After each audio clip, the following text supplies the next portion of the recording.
When Joel Osteen, a well-known televangelist, broke the devastating news to his millions of followers, Joel Osteen preaches about your best life now, but his own empire is crumbling. The Hurricane Harvey disaster showed his true colors when he refused to help flood victims.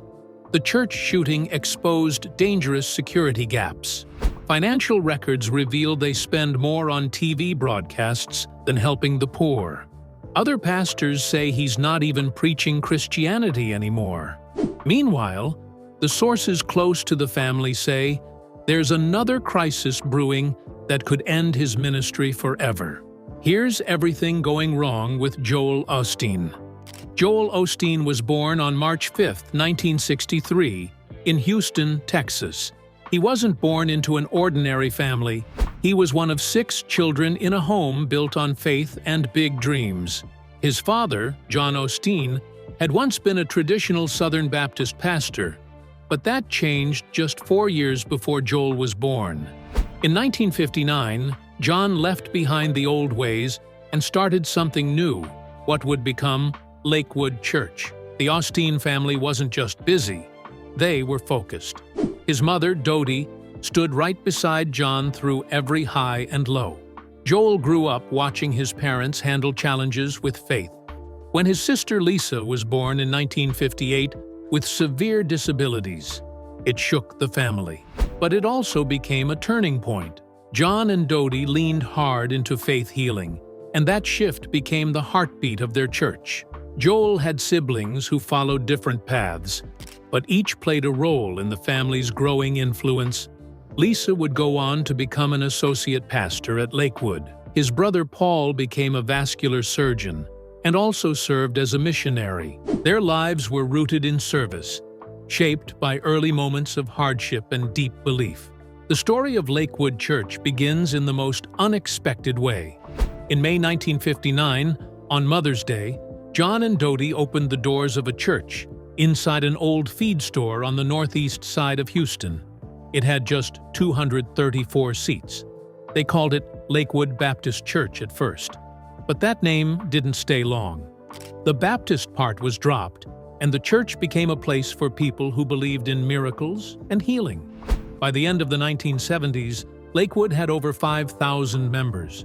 It had become a movement. Joel wasn't interested in preaching, at least not at first.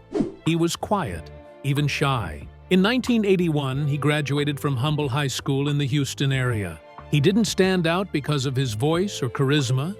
He stood out because he stayed behind the scenes. After high school, he went to Oral Roberts University in Oklahoma to study radio and television communications.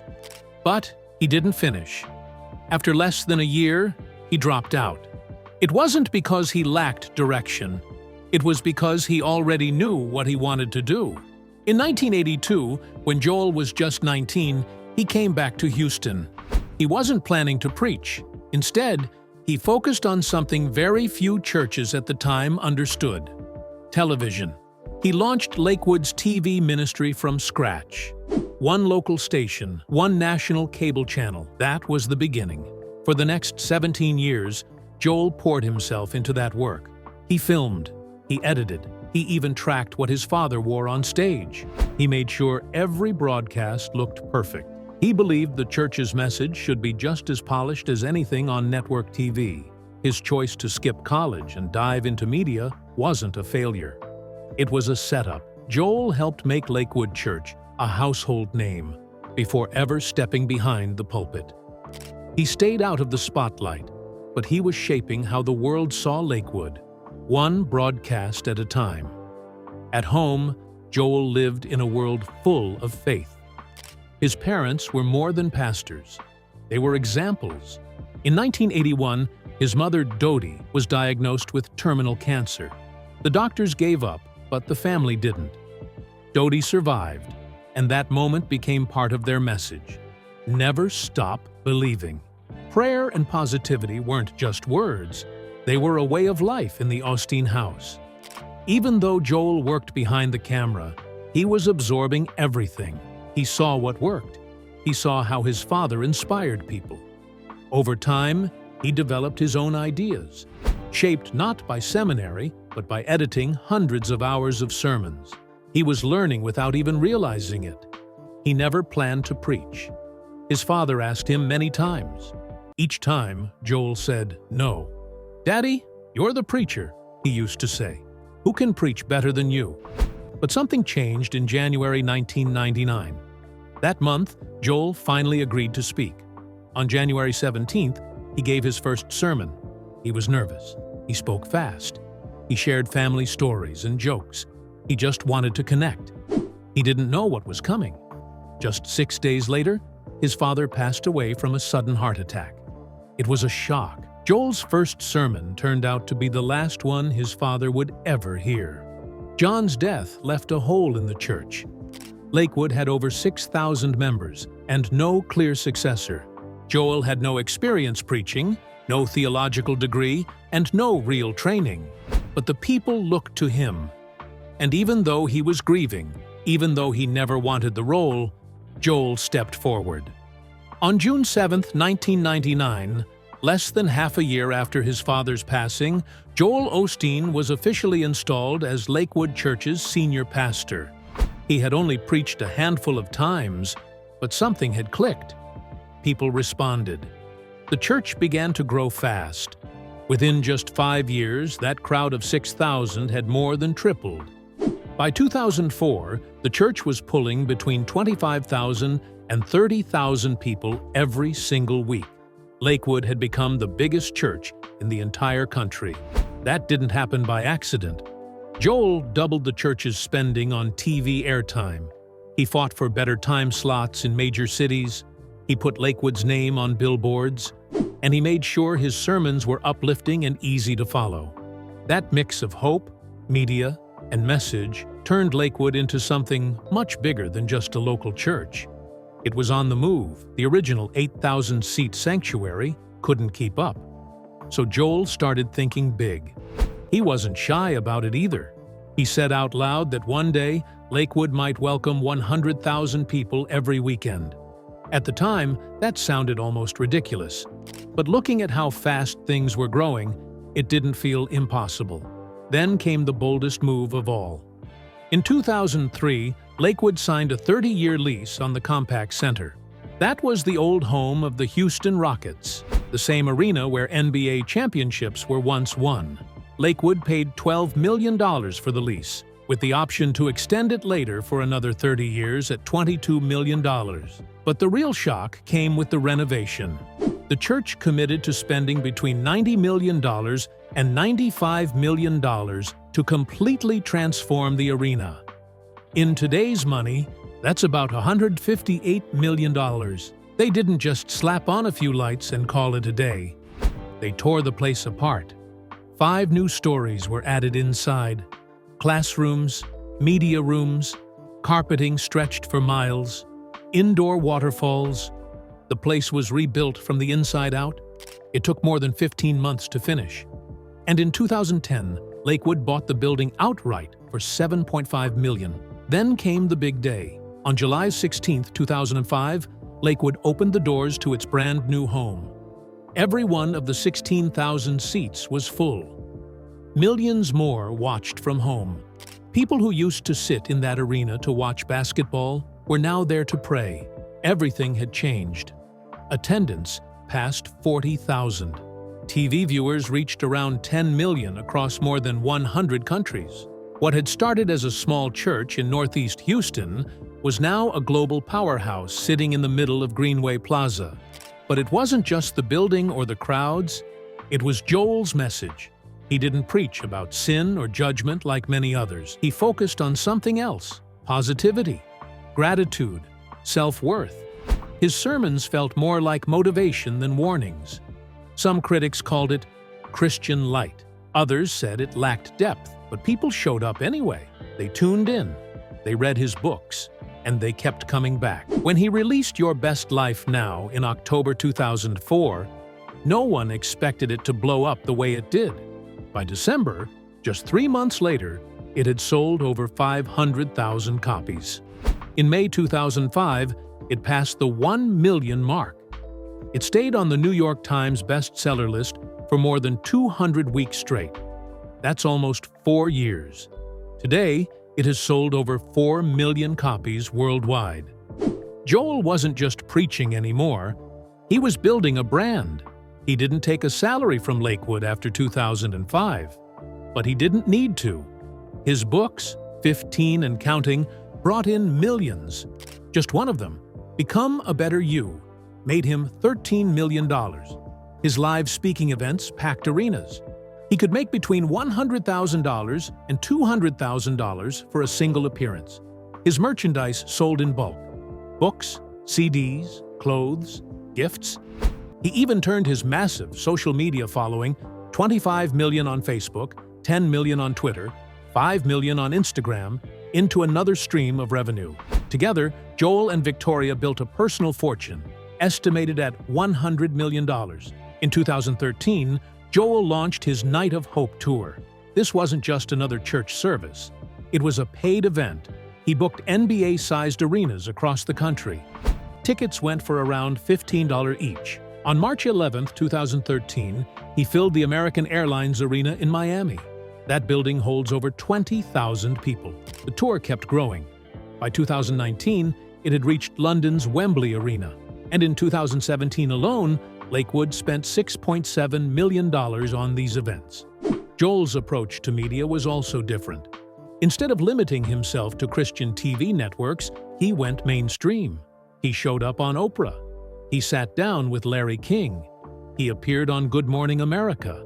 He reached people who had never stepped foot in a church. His 2005 interview on Larry King Live made waves. His talks with Oprah helped reshape how people viewed his message. He wasn't just a pastor anymore. He was a motivational figure for anyone, religious or not. His message was simple. Be hopeful. Believe in better. Keep going. It connected with millions. Today, the Osteen brand brings in about $55 million a year. But here's something that catches a lot of people off guard. Out of Lakewood's $90 million annual budget, only about $1.2 million goes to missions and outreach. That's just 1.3%. Most of the money goes to running the weekly services, which cost $31.7 million, and the TV ministry, which takes up another $25.1 million. Night of Hope gets $6.7 million. The rest goes to staff, administration, and fundraising. For a lot of people, that breakdown raises eyebrows. A church this big, this wealthy, giving so little to traditional charity work? It makes some uncomfortable. But at the same time, others point to the scale of impact. Millions hear the message every week. Millions read the books. And thousands walk through the doors of a building that once echoed with basketball cheers, but now fills with prayer and hope. Joel Osteen wasn't planning anything special the day he walked into a small jewelry store in Houston. It was just about replacing a watch battery, that's all.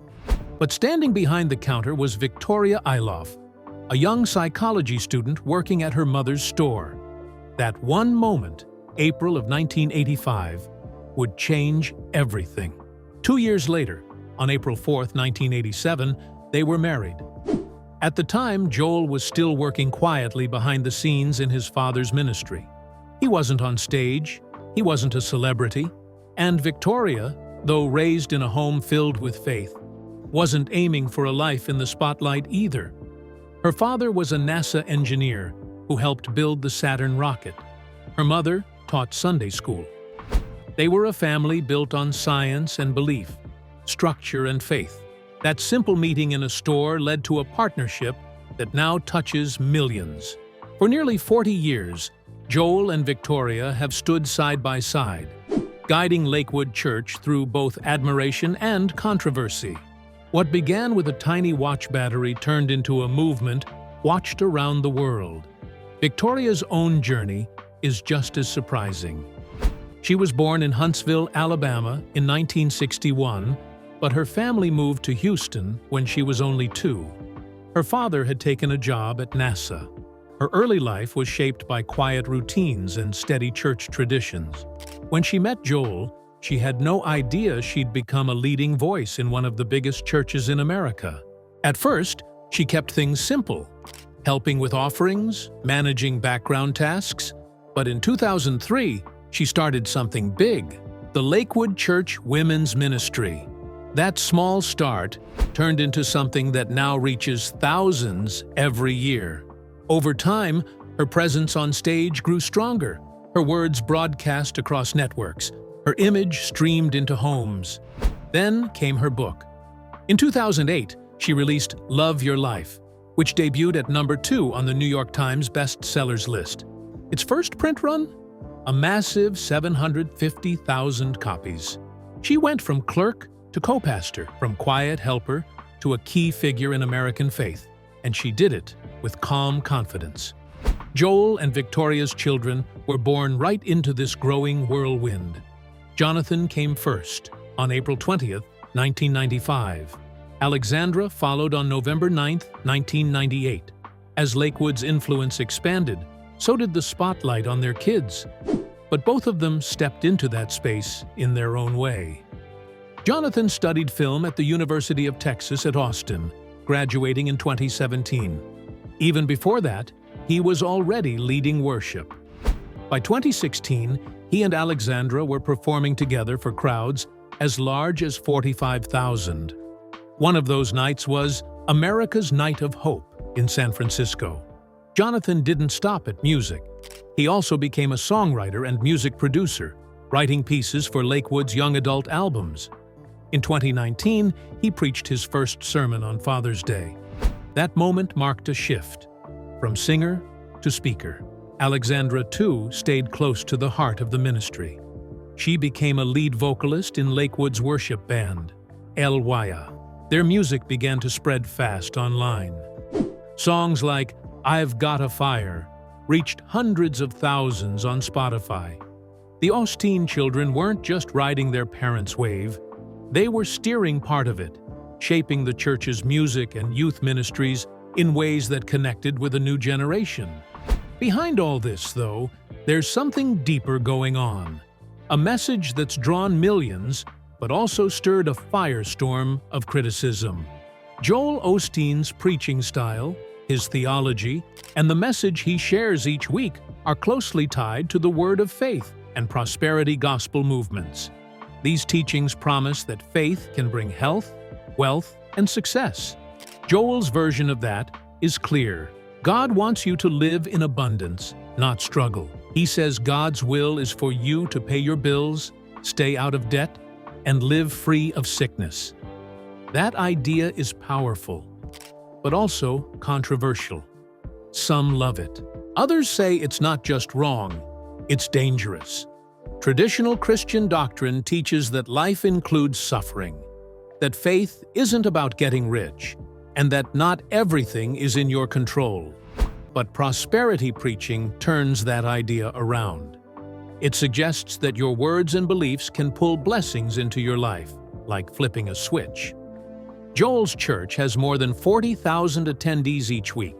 His sermons reach millions, and his personal wealth, estimated between $40 and $60 million, only adds fuel to the debate.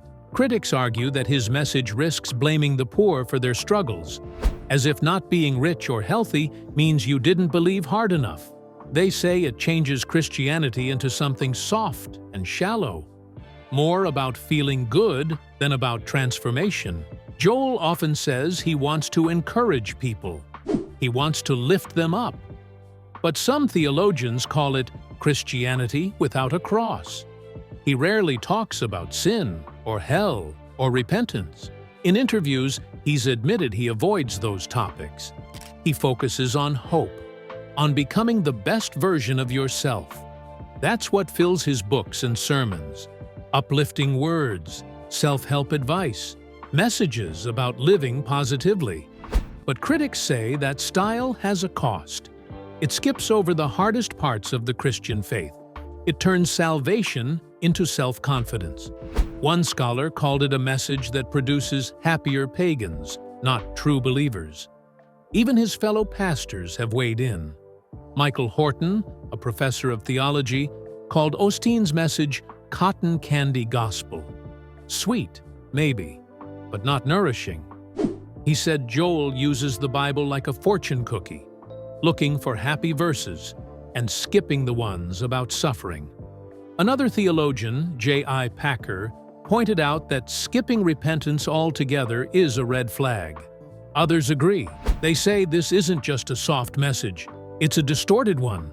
Some even use the word heresy. And still, people keep watching. Another point of controversy is Lakewood Church's treatment of communion and baptism. These are key parts of Christian tradition, practiced for centuries. But for a long time, some said Lakewood barely did either. They claimed that baptisms were rare, and communion wasn't a regular part of Sunday services. In a church this large, that raised eyebrows and questions. Things have shifted, though. On April 26, 2025, Joel baptized hundreds of people during a large church event. So it's not that the practices are gone, it's that they're not always front and center. Communion is still affirmed in the church's beliefs. It's encouraged. It just might not happen every week, like it does in other churches, but the perception that it's missing hasn't gone away. To some, it's another sign that the deeper traditions of faith are being traded for something simpler, something easier to sell. Back in July 2020, while the world was deep in the chaos of COVID-19, Lakewood Church made a move that left many stunned. The church, led by Joel Osteen and known as the biggest megachurch in America, took a $4.4 million loan from the federal Paycheck Protection Program. This program was meant to help small businesses and nonprofits keep their staff paid during the shutdowns. But Lakewood wasn't exactly small. It had an annual budget of nearly $90 million, and its pastor was worth somewhere between $50 and $100 million. People didn't take the news lightly. The loan was one of the largest handed out in Houston that month, covering the pay and benefits of around 370 staff members, while in-person services were on hold for 7 months. As the backlash grew, so did the pressure. Critics said this blurred the line between church and state. Finally, in October 2021, Lakewood agreed to pay it all back. They insisted neither Joel nor his wife Victoria saw a single dollar from that loan. But the damage was done. The controversy sparked a national debate about how megachurches handled their money and their place in government aid programs. But if that raised eyebrows, what came next left people speechless. In one of its financial reports, Lakewood revealed it was spending just $1.2 million on missions and outreach. Out of a $90 million annual budget, that's only 1.3%. For a church that size, it was shocking. People usually donate expecting their money to help the community, not fuel a media empire. Yet Lakewood spent $25.1 million on their TV broadcasts and $31.7 million on weekly services and programs. They dropped another $6.7 million on events called Night of Hope, and over $11 million went to administration and fundraising each. That kind of spending painted a clear picture. Lakewood wasn't just a church, it was a brand, and the focus seemed to be more on growing that brand than helping people in need. Still, Joel Osteen has always been quick to point out that he doesn't take a salary from the church. He stopped collecting one back in 2004 or 2005, but he doesn't need to. His net worth sits somewhere between $50 and $100 million. That money didn't come from church donations, it came from his books, his speaking tours, and all the merchandise tied to his name. His first book, Your Best Life Now, came out in 2004. It sold more than 4 million copies and spent nearly 4 years on the New York Times bestseller list.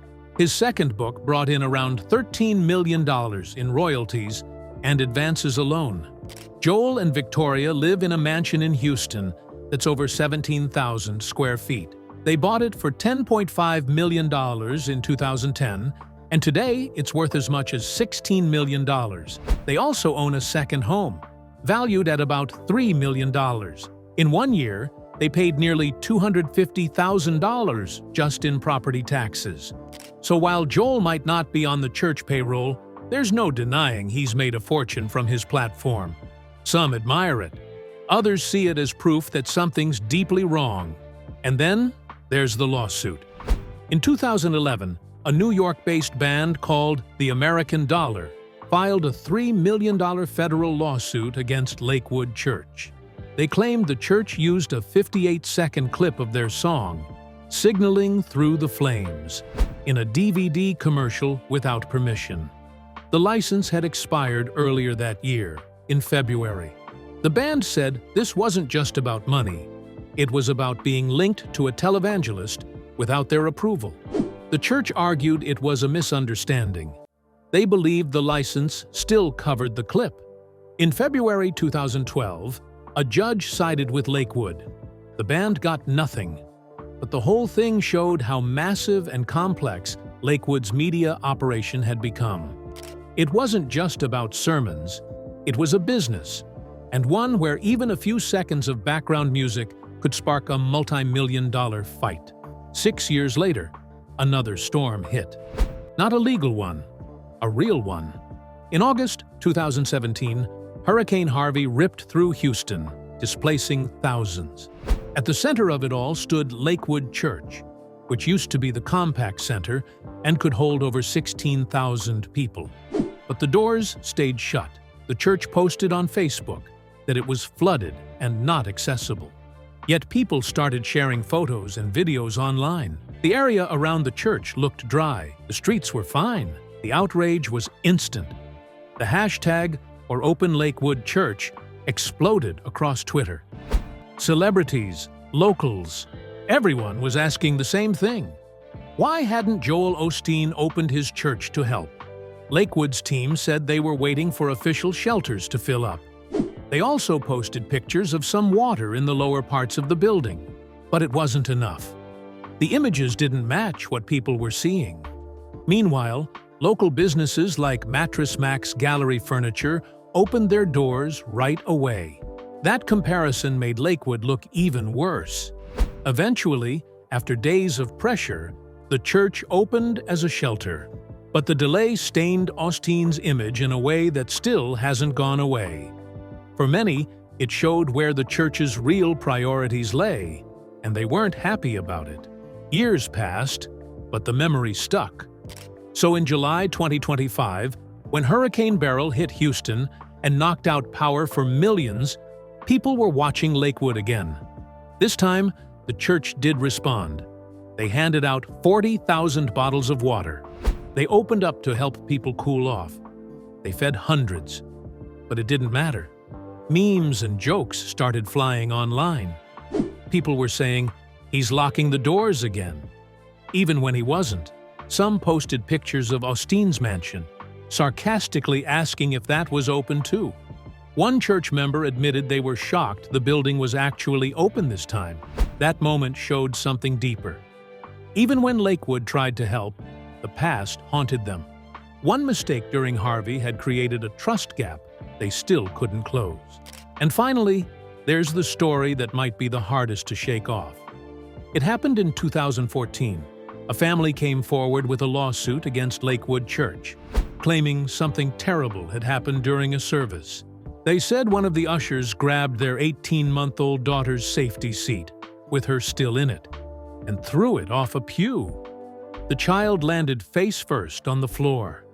She was badly hurt. The family said the trauma forced them to leave Texas entirely. Lakewood denied the incident. They said they found no witnesses, but court records show they paid the family $15,000 in a settlement. At first, the church tried to claim immunity under the Charitable Immunity Act. That didn't stick. And this wasn't the first time Lakewood had faced such claims. The case raised serious questions about how well the church protects its members, especially the most vulnerable. On February 11, 2024, a calm Sunday afternoon at Lakewood Church in Houston turned into something unthinkable. As the Spanish-language service was about to start, a woman named Janesi Yvonne Moreno walked in with her 7-year-old son. She was wearing a trench coat and carrying a backpack. Hidden under that coat was an AR-15 rifle. In her bag was another gun, and what she claimed was a bomb.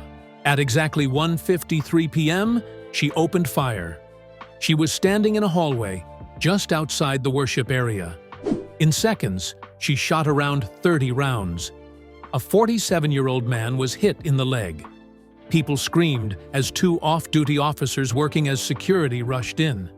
They fired back. Moreno was killed. But in the chaos, her own son was shot in the head. The story didn't end there. What investigators found made things worse. Moreno's AR-15 had a Palestine sticker on it. Her belongings included disturbing notes, anti-Semitic writings, conspiracy theories, and even praise for terrorists. She had schizophrenia. Yet, she legally bought that AR-15 just 2 months earlier. No red flag law stopped her. Texas didn't have one. That simple gap in the system changed lives forever. The whole thing lasted minutes, but it sent shockwaves through the country.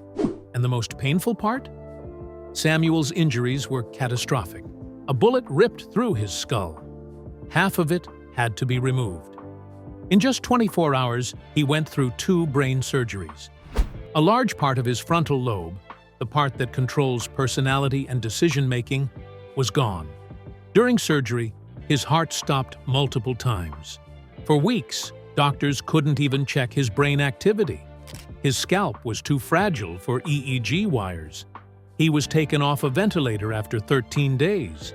He survived, but his life was never the same. After the attack, he moved in with his paternal grandmother. She took care of him until she passed away the next year. Security cameras later showed her strolling in calmly, hand in hand with her son. She pointed the gun at an unarmed guard and made her way into the hallway. The shooting began moments later. Investigators later admitted the church's security was flawed. The building is massive and designed to be open and welcoming. That openness became a weakness. It made it too easy for someone determined to slip through. Since then, many have questioned how houses of worship can stay safe without turning into fortresses. Joel Osteen, the man at the center of Lakewood, took to the stage the next Sunday. His message? Faith over fear. He told people not to hide or give up. He said it was a time to shine brighter. He prayed for the victims, even for Moreno's family. Some people appreciated the comfort. Others didn't. To them, Osteen's words felt empty. Critics said he ignored the real problems, like untreated mental illness, and how easy it was to buy a gun, even for someone with a violent record. Samuel's own grandmother was one of those critics. She wanted more than just hope and healing. Then came another loss. On July 30th, 2025, Joel Osteen shared some personal news. His mother, Dolores Dodie Osteen, had passed away at 91. She died peacefully at home. To Lakewood, she was more than Joel's mother. She was Mama Dodie, a co-founder, a figure of strength, a woman who stood at the heart of the church since its beginning. Joel called her the beloved matriarch, a servant of God, someone who inspired millions. And Victoria Osteen, Joel's wife, remains active to this day. She still preaches, still speaks, still leads. In 2025, she released a new book called Grace to Go and launched a podcast called Victoria and Friends. She's still a key part of Lakewood's voice, but all around them, the world has changed. The pews are emptier, the questions are louder, and the pain from that February afternoon still lingers.